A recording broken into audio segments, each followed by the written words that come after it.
Well, now the next topic which we are going to do today is Maulana Muhammad Ali Jauhar. It is on book page number 66 and 67. First of all, let me give you a brief overview about him. Maulana Muhammad Ali Jauhar was born in 1878 and died in 1931. He was not only an Islamic scholar but also a poet, writer, a journalist and an important leader for Muslims. उन्होंने अपनी तालीम अलीगढ़ के अलावा Oxford से भी हासिल की. वो किस वजह से फेमस है? क्योंकि उन्होंने तहरीक खिलाफत यानी कि खिलाफत मूवमेंट में बहुत अहम रोल प्ले किया, इसलिए उन्हें तहरीक खिलाफत के हवाले से पहचाना जाता है. वो तुर्की में खिलाफत उस्मानिया के बहुत बड़े हामी थे. अच्छा, मैं आपको बता दूं कि खिलाफत मूवमेंट है क्या और किसने स्टार्ट की और क्यों. खिलाफत मूवमेंट बेसिकली स्टार्ट की थी अली ब्रदर्स. अली ब्रदर्स कौन? मौलाना Mohammad Ali Jauhar and Maulana Shaukat Ali, who were the sons of Bi Amma. और ये क्यों स्टार्ट की गई? क्योंकि वर्ल्ड वॉर के बाद तुर्की के मुसलमानों के साथ बहुत सी ज़्यादतियाँ की गई ब्रिटिश गवर्नमेंट की तरफ से. तुर्की क्योंकि मुसलमानों के लिए एक बहुत ज़्यादा इम्पॉर्टेंट था, क्योंकि वहाँ के लीडर जो थे वो मुसलमानों के खलीफा थे. इस खिलाफत मूवमेंट को इंडियन मुस्लिम मूवमेंट के हवाले से भी जाना जाता है, क्योंकि हिंदुस्तान में रहने वाले मुसलमानों की तरफ से स्टार्ट की गई. Basically it was a pan Islamic movement. Pan Islamic, जैसे कि मैंने आपको पिछले लेक्चर में बताया कि it is a political ideology. Pan Islamicism basically एक पॉलिटिकल आइडियोलॉजी है जिसके तहत Muslim should be united under one Islamic state और अ कंट्री. इसलिए इसको पैन इस्लामिक मूवमेंट के नाम से जाना जाता है, क्योंकि मौलाना मोहम्मद अली जौहर की ख्वाहिश थी कि तमाम मुसलमान यूनाइटेड हों ताकि हम वेस्ट का मुकाबला आसानी से कर सकें. जब तक हम यूनाइटेड होंगे हम हर चैलेंज का मुकाबला आसानी से कर सकते हैं. Okay student, this was the overview of this topic. Now have a look.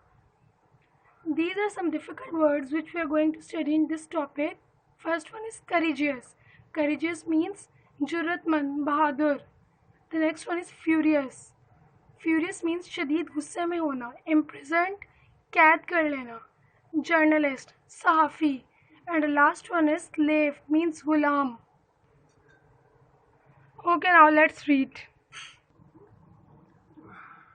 Maulana Muhammad Ali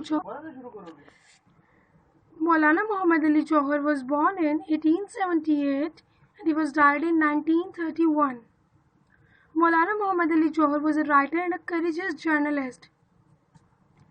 जैसा कि आपको पहले बताया कि मौलाना मोहम्मद अली जौहर ना सिर्फ एक इस्लामिक स्कॉलर थे बल्कि वो एक पोइट, राइटर, जर्नलिस्ट और मुसलमानों के बहुत अहम रहनुमा थे जिन्होंने तहरीक खिलाफत में बहुत अहम किरदार अदा किया.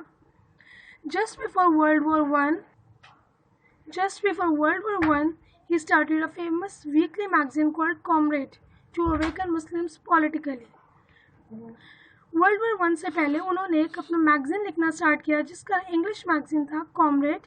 इसमें इसके थ्रू उन्होंने मुसलमानों का सियासी शऊर बेदार किया. जस्ट लाइक इलामा इकबाल ने अपनी पोइट्री के थ्रू मुसलमानों में शऊर बेदार किया, इसी तरह इन्होंने अपने मैगज़ीन्स के थ्रू, अपनी राइटिंग्स के थ्रू मुसलमानों में सियासी शऊर पैदा किया.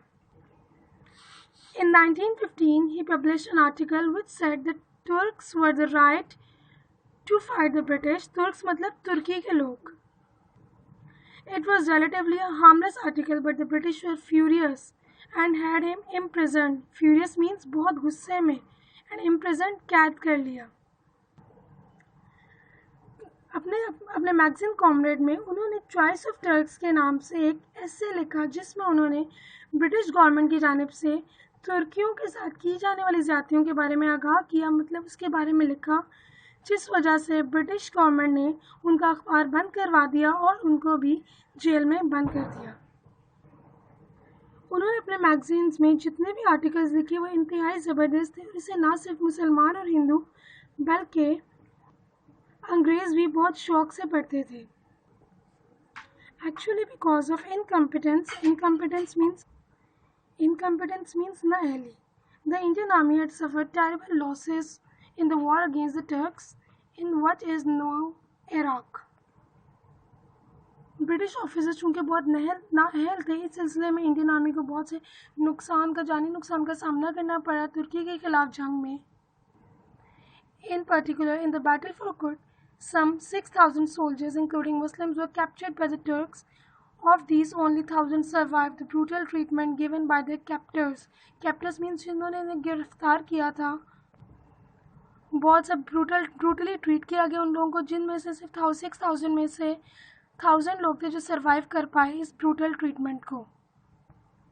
After that, when Maulana Muhammad Ali Johar was released in 1919, he then started a new magazine in Urdu, Hamdard, which tried to give Muslims political education. जब जैसे ही मौलाना मोहम्मद अली जौहर जेल से आज़ाद हुए, उन्होंने दोबारा से इस तहरीक खिलाफत में अपना काम शुरू कर दिया और उन्होंने उस टाइम पे एक उर्दू मैगज़ीन लिखना स्टार्ट किया जिसका नाम था हमदर्द. इन्होंने उसके ज़रिए उसमें डिफरेंट आर्टिकल्स के थ्रू, डिफरेंट राइटिंग्स के थ्रू मुसलमानों में सियासी शऊर पैदा किया. He supported the Khilafat movement, which hoped that some peaceful agreement could be reached between Muslims and Hindus. उन्होंने दोबारा से उम्मीद की कि इस खिलाफत मूवमेंट का आगाज़ जब दोबारा से किया, इस उम्मीद के साथ कि पीसफुल एग्रीमेंट हिंदू और मुस्लिम के दरमियान साइन होगा जिसके थ्रू हम अपना इंडिपेंडेंट स्टेट भी हासिल कर सकेंगे. In 1930, he attended the first roundtable conference in London with Mr. Jinnah, but was very sick and died the following year in London. 1930 में उन्हें पहली राउंड टेबल कॉन्फ्रेंस में लंदन से दावत आई, लेकिन उस टाइम वो शदीद बीमार थे. लेकिन उस टाइम फिर भी उन्होंने इस दावत में शमूलियत का ऐलान किया क्योंकि वो चाहते थे कि वहाँ जाकर मुसलमानों की, ख़ासतौर पर तुर्की के मुसलमानों की हिमायत कर सकें. लेकिन उसी साल उनकी डेथ हो गई. During his illness he had willed that he be buried in the Baitul Muqaddas, for he did not want to return to a slave country. He was buried there accordingly. अपनी बीमारी के दौरान wild मतलब ख्वाहिश का इजहार करना, वसीयत की उन्होंने. बीमारी के दौरान उन्होंने अपनी इस ख्वाहिश का इजहार किया कि उन्हें बैतुल मुक़द्दस में दफन किया जाए क्योंकि वो नहीं चाहते थे कि वो दोबारा ग़ुलाम मुल्क में वापस आए. इसलिए उनकी इस ख्वाहिश को मानते हुए उन्हें वहाँ बैतुल मुक़द्दस में ही दफन कर दिया गया. Okay, now let's read the info box. Khilafat movement was launched by the Muslims of South Asia to influence the British government to protect the Ottoman Empire after World War I and to restore the position of the ruler as caliph. Ottoman Empire के जैसे कि हमारे यहाँ पे Mughal empire से, इस तरह Turkey में ऑटोमन एम्पायर थे जिनकी न सिर्फ एक स्टेट हो बल्कि बहुत से ममालिक में, इस्लामिक कंट्रीज़ में उनकी हुकूमत थी. चूँकि वर्ल्ड वॉर के बाद तुर्कियों के साथ बहुत सी ज़्यादतियाँ की गई, इस खिलाफत मूवमेंट का बेसिकली पर्पज़ ये था कि उनको आगाह कर सकें ब्रिटिश गवर्नमेंट को इस बारे में और हम ऑटोमन एम्पायर को रिस्टोर कर सकें. और क्योंकि इसके लीडर जो थे हमारे कैलिफ थे, जिसको हम आजकल खिलाफत उस्मानिया के नाम से जानते हैं, वो चाहते थे कि इस पोजीशन को बरकरार रखा जाए और ऑटोमन एम्पायर भी बरकरार रहे. लेकिन बिलाखिर हुआ क्या? टर्की के कुछ अजीम रहनुमाई लीडर्स कह लें, वो ब्रिटिश गवर्नमेंट के साथ मिल गए. उन्होंने अपने मुल्क के साथ, लोगों के साथ गद्दारी की और अपने ऑटोमन एम्पायर को ख़त्म करके मुल्क को एक सेक्युलर स्टेट बनाने में कामयाब हो गए. क्योंकि वो चाहते थे कि टर्की को एक ऐसी स्टेट में जो कि वेस्ट के अकॉर्डिंग चला सकें. वहाँ पे टोटली वेस्ट कल्चर को अडाप्ट इन्होंने किया. सो ऑटोमन एम्पायर बिलाखिर 1924 में ख़त्म हो गया. Another info box. No discussion of the Ali brothers will be complete without mentioning their mother, known as Bi Amma. She was not only responsible for the training of Ali brothers, but was herself active in politics. She was also a poetess. अगर हम Ali brothers यानी मौलाना मोहम्मद अली जौहर और मौलाना शौकत अली की बात करें तो इनका जिक्र बी अम्मा के बगैर बिल्कुल नामुकम्मल है, क्योंकि शी वॉज देयर मदर और उनकी इन दोनों भाइयों की ट्रेनिंग में इनका बहुत अहम रोल है. क्योंकि इनके फादर की बहुत अर्ली एज में डेथ हो गई जब ये बहुत छोटे थे. सो इनकी ट्रेनिंग इनकी बी अम्मा ने की और ना सिर्फ उन्होंने ट्रेनिंग की बल्कि वो पॉलिटिक्स में भी बहुत एक्टिव रोल उन्होंने अपना प्ले किया और वो बहुत अच्छी शायरा भी थी उस टाइम की. Well students, that's all about today's topic. अब मैंने इस टॉपिक को कुछ पॉइंट्स में समराइज़ किया ताकि हमें ईजी हो जाए याद करना इस टॉपिक को. So let's have a look. Okay, first point is Maulana Mohammad Ali Jauhar was Islamic scholar, poet, writer, journalist. जैसा कि मैंने आपको बताया, मौलाना मोहम्मद अली जौहर ना सिर्फ इस्लामिक स्कॉलर, पोइट, राइटर, सहाफ़ी थे बल्कि वो हिंदुस्तान के मुसलमानों के एक अहम रहनुमा भी थे. अच्छा, he was famous for the खिलाफत मूवमेंट. जी, مولانا محمد علی جوہر کس وجہ سے فیمس تھے؟ خلافت موومنٹ کی وجہ سے. خلافت موومنٹ بیسیکلی تھی کیا؟ ورلڈ وار کے بعد ترکی کے ساتھ برٹش گورنمنٹ نے ٹرکی کے ساتھ بہت سی زیادتیاں کی. تو بیسیکلی اس تحریک کا مقصد ہے کہ احتجاج تھا برٹش گورنمنٹ کے خلاف، کیونکہ ٹرکی مسلمانوں کے لیے ایک بہت اہم اسٹیٹ تھی، کیونکہ وہاں کا لیڈر جو تھے وہ مسلمانوں کے خلیفہ بھی تھے. He wrote magazines Comrade and Hamdard. انہوں نے 2 میگزین لکھے، جس English magazine was Comrade and Hamdard was a Urdu magazine.